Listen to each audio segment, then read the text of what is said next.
Sa ating pong lahat, magandang araw po. Congressman Bonifacio Busita po, kasalukuyang representative ng One Rider Party List, 19 Congress. Kasama si Honorable Congressman Attorney Rods Gutierrez. Ako po ay tatakbong senador sa darating na May 12, 2025 national election, independent. Kung papalarin po ako at pagtitiwalaan ng taong bayan, maglilingkod ako na walang pinipili at walang kinikilingan, kasama ang One Rider Party List sa Kongreso. Basta tama po, kampi-kampi tayo. Maraming salamat. Okay. Question and answer. Question po. Sir, what made you decide to run for the Senate? This seems like, I don't know, for me, it seemed like a surprise kasi syempre, yung mga kandidato din, tumatakbo sila sa ilalim ng mga partido. So what made you decide to run for the Senate? Actually po, ilang days pa lang po na nag-decide ako with my family and with my party. At siyempre po, bilang isang public servant, hindi po natin ibinabatay ang desisyon sa sarili lamang. Kasama po dyan ang suporta ng pamilya, at siyempre po ng ating mga kababayan. At gusto ko pong ipaalam sa inyo na bilang isang road safety advocate, nababasa ko po na marami sa ating mga kababayan ang nagmumungkahi na tumakbo po ako bilang kandidato sa pagkasenador. At yan po ay isa sa napakalaking basihan ng aking desisyon po, yung hinihiling po ng marami nating mga kababayan. Thank you, sir.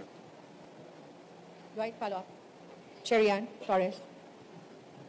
Sir, magandang hapon. Sharian Torres po, ABS-CBN. Sir, ano ang pwede niyong i-offer bilang isang senatorial aspirant? Ang pwede ko pong i-offer bilang senatorial aspirant, nakita po natin na actually ako po ay nagsimula muna na maging representative ng One Rider Party List sapagkat nakita ko po na laganap ang aksidente sa ating bansa na kung saan maraming Pilipino po, libu-libong Pilipino ang namamatay sa road crashes at marami rin po ang naabuso at nabibiktima ng maling pagpapatupad ng batas.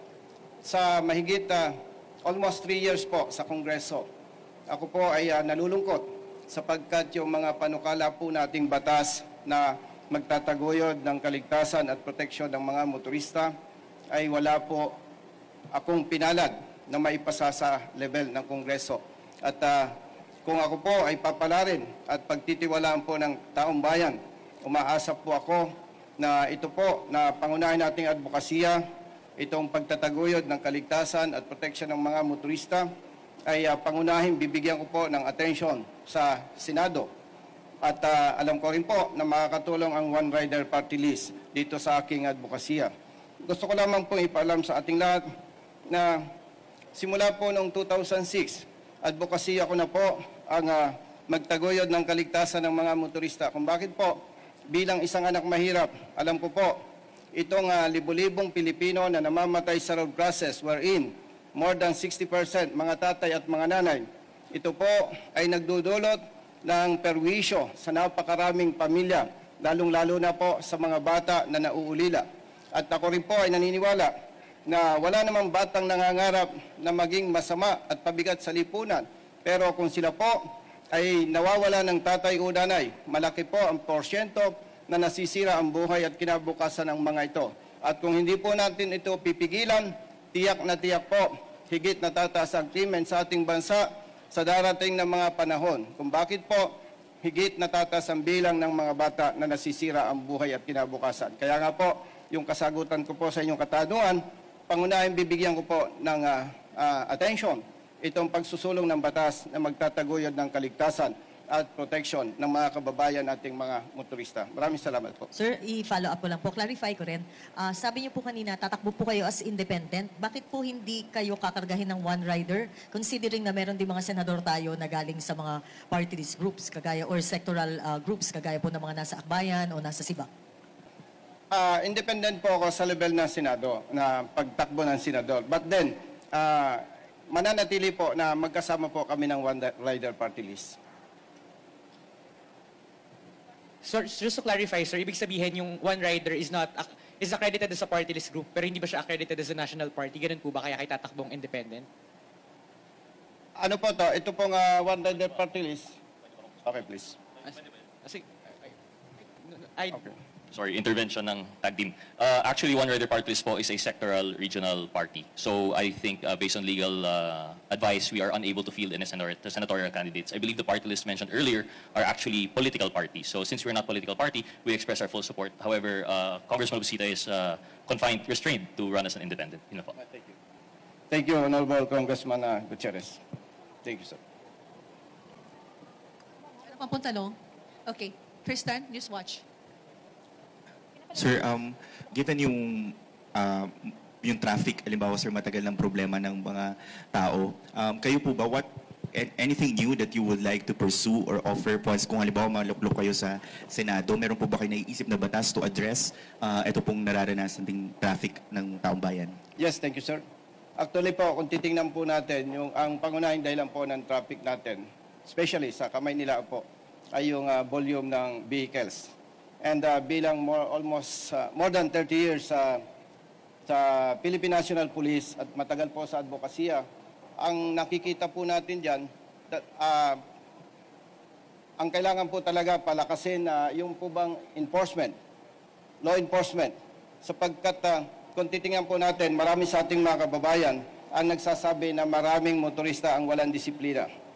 At hindi naman po may tatanggi na mayroon din tayong mga law enforcers, even police officers, ay may tuturing na walang disiplina. Ibig pong sabihin, kailangan po nating palakasin yung tamang pagpapatupad ng batas. Dapat madisiplina po ang mga motorista, madisiplina ang mga law enforcement personnel para matiyak na may patupad ng tama ang batas. Sa ganung pamamaraan po, natitiyak po natin, ito makakatulong po para gumaan ang daloy ng trapiko, especially dito sa Kamaynilaan. At maliban po dyan, yung po pang mga infrastructure projects natin, mga infrastruktura, ay masyadong limited na po ang space. Kaya yun na lamang po ang nakikita natin dapat pagtuunan ng pansin. Yung pong disiplina at education po ng ating mga motorista at ng mga law enforcement personnel. Maraming salamat, sir. Maraming salamat po. Meron pa? One last question. Last John? one. Sir, sabi niyo matagal na po kayong road safety advocate. So sa nakaraang 3 years po sa House, ano pong bills yung mga inintroduce nyo for that advocacy? Meron po tayo, pangunahing sinulong po natin sa ang House Bill 3366, Fair Traffic Apprehension Act. Maliban pa po dyan yung pong protection ng mga motors, ng mga consumers. But unfortunately, nasabi ko sir kanina sa inyo, wala po tayong naipasang batas sa parte po ng Kongreso. Yan po ang nagbigay ng inspiration sa atin para umakyat po o maging kandidato sa pagkasenador. At nabanggit po ninyo, sir, yung aking 3 years bilang representative ng One Rider Party List. Gusto ko lamang pong banggitin po sa inyo na noong wala pa po ako sa One Rider Party List at hindi pa po ako kongresista, ang natatanggap po nating tawag o complaints mula sa mga kababayan ng nating motorista ay umaabot po ng humigit kumulang 500 calls, complaints araw-araw. Pero dahil po na kapag ka po may lumalapit sa atin at ating inaaksyonan, ay bumaba po na ngayon ang bilang ng mga nabibiktima ng pang-abuso at maling pagpapatupad ng batas. More or less, 20 na lamang po araw-araw. At maaaring magtatanong po sa inyo ang iba kung bakit po nangyari ito. Kapag ka po mali ang panghuhuli sa motorista, tayo po ay tumutulong sa kanila at sinasampahan po natin ng kaukulang kaso ang nakikita nating nagkamali na police o enforcer. Maraming salamat po. Okay, thank you po, sir. Tapos na po yung 8 minutes for Senator. Thank you po. Congressman. Maraming salamat po sa Maraming inyo lahat. salamat po.